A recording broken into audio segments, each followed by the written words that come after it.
Thanks for your company on AFL Riverina TV. I'm Lauren Markham, and joining me in the studio to take a look at the Riverina League is Tom Walker from AFL Riverina and the league's representative captain and Coolamon star, Jamie Maddox. Thanks for coming in, guys. Thanks, Lauren. No worries. Now, Jamie, firstly, congratulations on your 200th game with the Hoppers. You celebrated with a win at home against Narrandera. Tell us how a kid who was a keen soccer player ended up captaining the RFL and playing that many seasons of footy.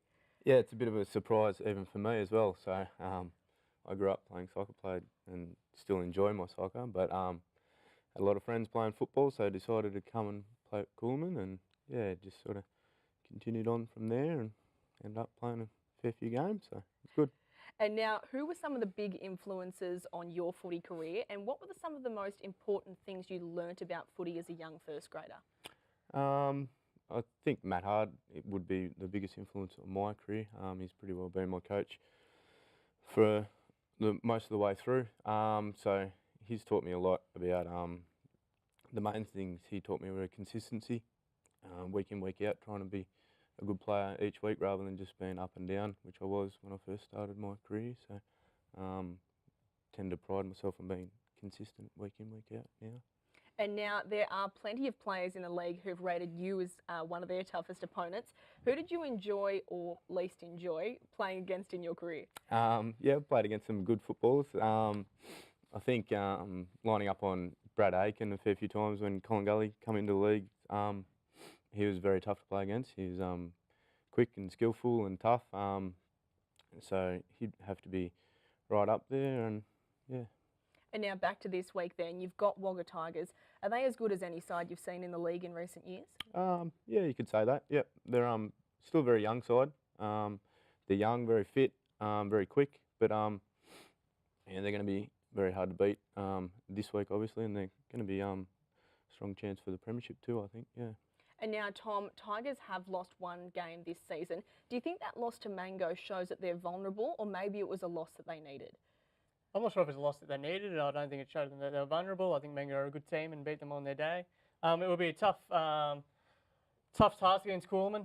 In Coolamon, it's going to be a real battle. But I think that Tigers, at the way they're going, they're probably looking a bit too good at the moment. And now, Jamie, your last home game was that beautiful day but terrible result against Gully. What's the approach this week to make sure the game doesn't get away from you in the first quarter? Yeah, well, that day against Colin Gully, it was just our start, so we were chasing our tails right from the start. So this week we'll try and concentrate on getting a good start against Tigers and getting a bit of confidence up. And if anyone knows Coolamon, it's probably going to be a little bit muddy out there, so hopefully that comes to our advantage as well. Now, Tom, one way or another, you'll have to be brave here. Are you tipping an upset from Coolamon, or are you going to sit next to Jamie and tip against him? I'm going to tip against him, unfortunately. I think, I'm sorry, Jamie, but they're sitting top of the ladder for a reason. They're a very good team, and they will be very hard for Jamie's mob to get over this weekend. Well, let's take a look at the other fixtures now. And Ganmain face a huge task to stay in the race for 5th spot when they host the Crows. Griffith are at home to Narrandera. Turvey host Mango, and of course Tigers are at Coolamon on Sunday. Jamie, you saw Leeton last weekend. Did they look a different side to earlier in the season, and do you think they'll be too good for Ganmain? Yeah, they were a very different side than we played. When they played us earlier in the year, they had a fair few out, so they got their full side back at the moment, and they're they get tough opponents, so I think they'll get over the top of Ganmain.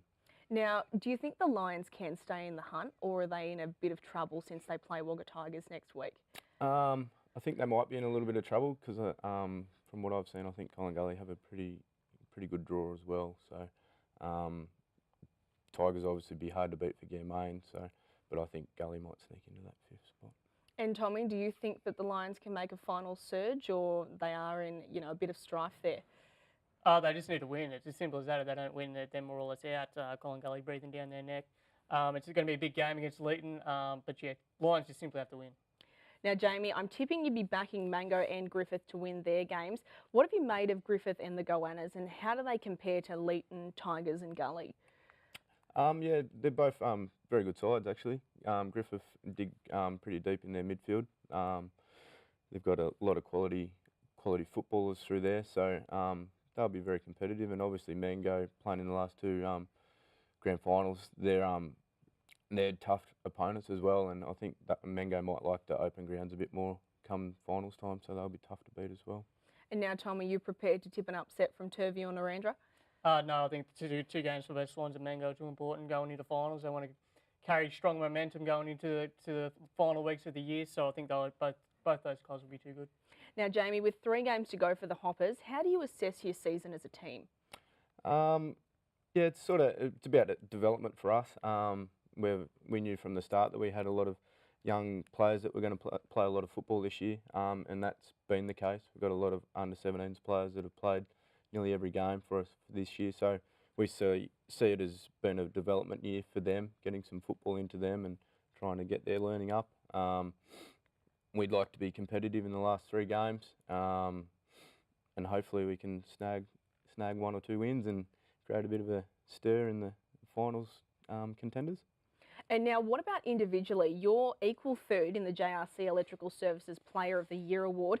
Are you still enjoying your footy? And who have you found to be the most dangerous players in the comp this year?